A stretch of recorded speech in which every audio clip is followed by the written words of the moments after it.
Before I got this job, I had just graduated college with a business degree.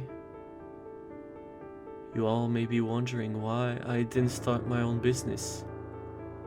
You see, I was part of a workshop program where I could establish a miniature business funded by my college.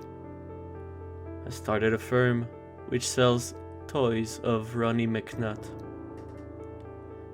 Unfortunately, though, the workshop did not approve of that. I called the director a snowflake as a result. The thing is, a license is required to start a company. My rights got taken away after that. My parents had already kicked me out of the house before I started college, so I needed to get a job. Badly. Unfortunately, business school does not reach a ton of skill in the employee sector. I had a narrow range of jobs to choose from. Since I had to start from scratch, I needed a job with the highest wage possible. Working as a cashier at McDonald's was an option, but the pay was way too low. I could also work at Walmart, but there were too many LGBTQ community members hanging out there, so I passed. Eventually, I came across a job ad for a pizzeria security night guard. It was called Floyd's Pizzeria. What caught my eye was the pay. $37 per hour, 8-hour night shift. It was, by far, the highest paying job I had found. Another bonus was the easy skill requirement. I wrote down my resume and then mailed it over. After a week had passed, I was called over for a job interview. The pizzeria was near the border of my town, so it was a fairly long drive. Once I arrived, I saw the Floyd's Pizzeria building. It was a purple cube with a giant George Floyd toy face on top. There was a giant logo at the front that read, Floyd's Pizzeria. I entered the building. The call described the interview room to be at the security office. On my way there, I saw a George Floyd toy animatronic. It looked to be a life-size George Floyd toy, but with mechanical parts inside of it. It waved at me. It creeped me out a bit, but I was about to be interviewed, so my focus was towards that. I finally found the interview room at the end of the west hallway. I entered the security office and was greeted by a man wearing a Burger King crown. He asked me, "Do you hate niggers?" "Yes, I do," I said.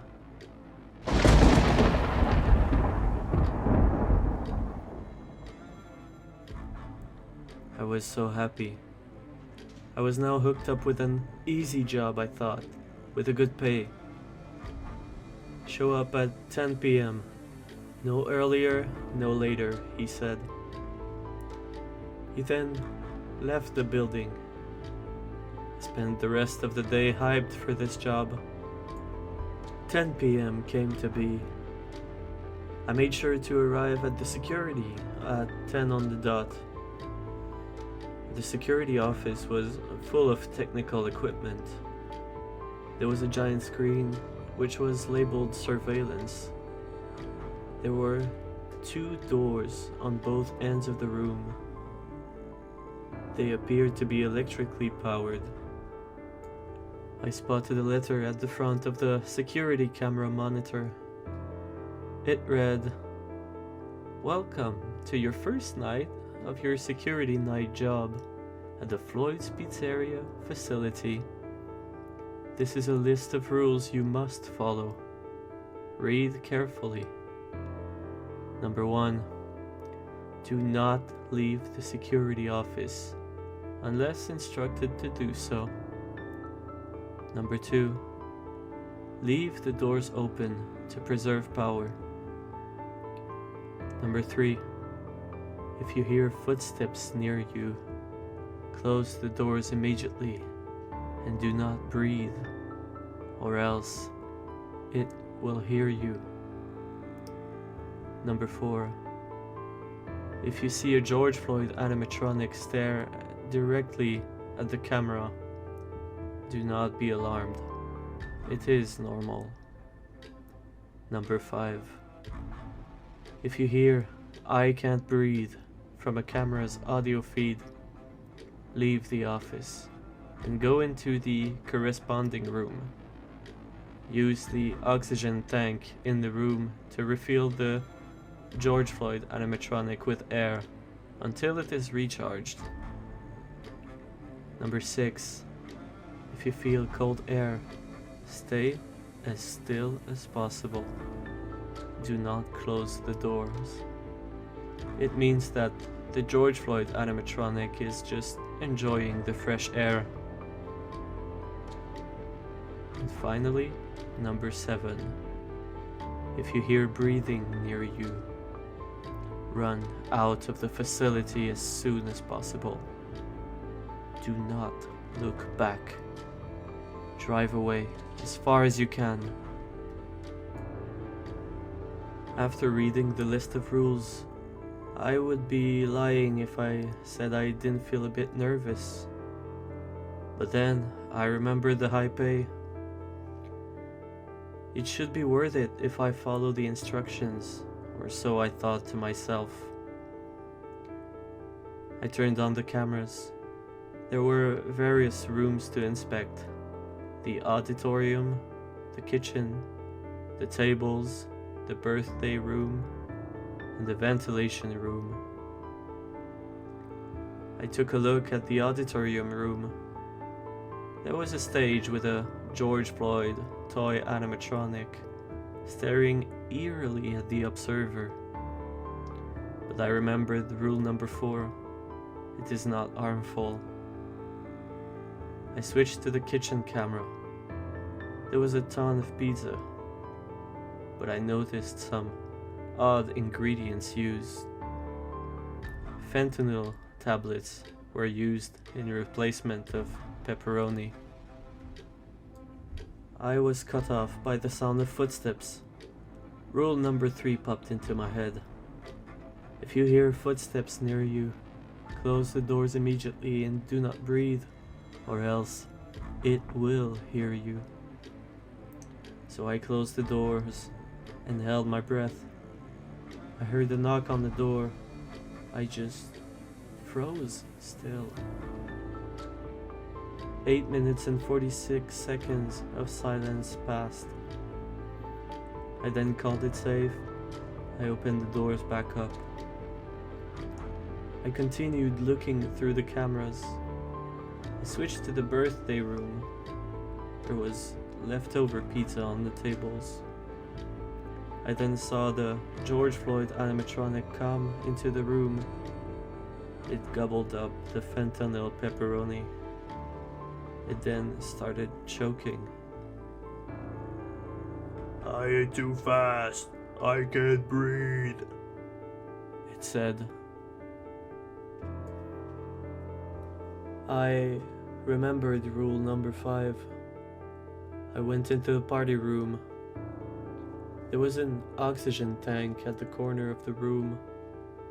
I grabbed it and then plugged the end of the tube into the George Floyd animatronic's mouth opening and pumped and pumped.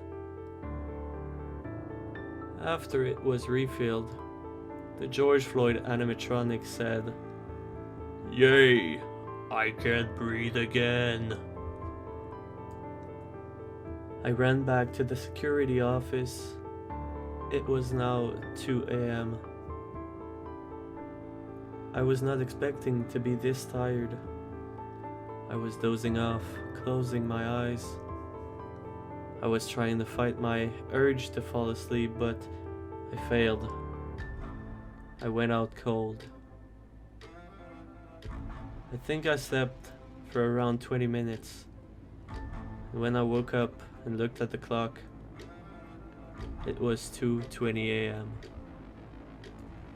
I noticed a special button at the top right of the security feed. I clicked it and saw that it was a camera of the security office. I saw myself on the screen. I decided to play around with it. Just for fun, I rewound it to watch myself sleep. I was a surprisingly quiet sleeper, and I hardly move at all when I sleep. But what I saw made my blood run cold. I noticed that the thermometer mounted at the wall instantly went from room temperature to minus 10 degrees. The air went cold. I then saw the George Floyd animatronic walk across the security office while I was still asleep. The George Floyd animatronic did not seem to notice me at all. It appeared to be enjoying the cool air. That's when I remembered rule number 6. That was the moment that sent chills up my spine. If I hadn't been such a sound sleeper, I don't think I would even be alive right now. An hour passed by. I was still thinking about the whole thing, but then I heard breathing near me.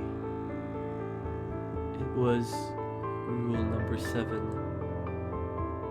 The rule which burned into my mind after I read it. I sprung out of my seat and ran as fast as I could to the exit of the facility. When I made it to the front door, I pulled the handle, but it didn't open. I forgot the keys at the office. I turned back, but met the George Floyd animatronic. It said, "Give me your air." My adrenaline shot up. It ran at me and tackled me. This thing weighed at least a ton. I could not get close to getting it off of me. It then pulled its pants down and revealed a strapped-on black dildo on its crotch. "If you don't give your air, I will rape you," it said. I am against gay people, so I didn't know what to do. It was pinning my neck, and I was running out of air. I then saw an oxygen tank. I reached in and managed to grab it.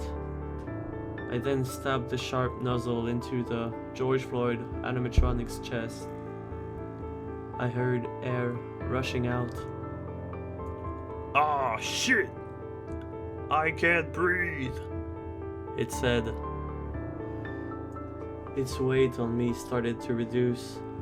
I was then able to escape its spin. I ran to the security office to grab the key, and then I managed to open the front door. I rushed out, never looking back. I went into my car and sped out of the parking lot. I drove for hours and hours, continuing to follow rule number 7. I am writing this on my phone while still driving on the highway. I have no idea when I'm going to stop or where, but it won't be anytime soon. I want this to serve as a warning to you all. If you, for whatever reason, ever decide to work as a security night guard at Floyd's Pizza area, quit. It's not worth risking your life.